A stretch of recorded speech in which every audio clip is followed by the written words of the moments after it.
ఇఫీలో మాకాలి, రేమాసేన్, అభిషేక్ సింగ్ ప్రధాన పాత్రల్లో విజయ్ యలకంటి దర్శకత్వం వహిస్తున్న చిత్రం మాకాలి. టీజీ విశ్వప్రసాద్ నిర్మించిన మల్టీ లింగ్వల్ మూవీ ఇది. హిందీలో నిర్మించిన ఈ చిత్రం బెంగాలీ, తెలుగులో 2025లో విడుదల కానుంది. కాగా ప్రస్తుతం గోవాలో జరగనున్న 55వ IFFI international film festival of India వేడుకల్లో మాకాలి సినిమాని ప్రదర్శించారు.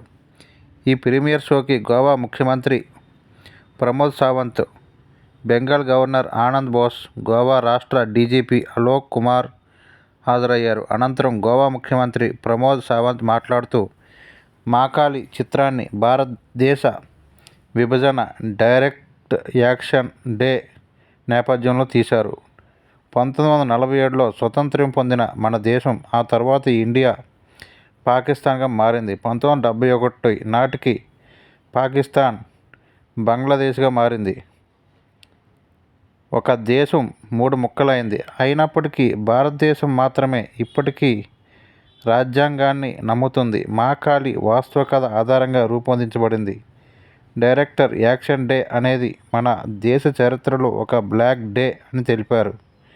మాకాలికి ప్రమోద్ సావంత్, ఆనంద్ బోస్ గార్ల నుంచి వచ్చిన ప్రశంసల్ని సత్కారంగా భావిస్తున్నాం అన్నారు విజయ్ యలకంటి నిర్మాత వందన ప్రసాద్.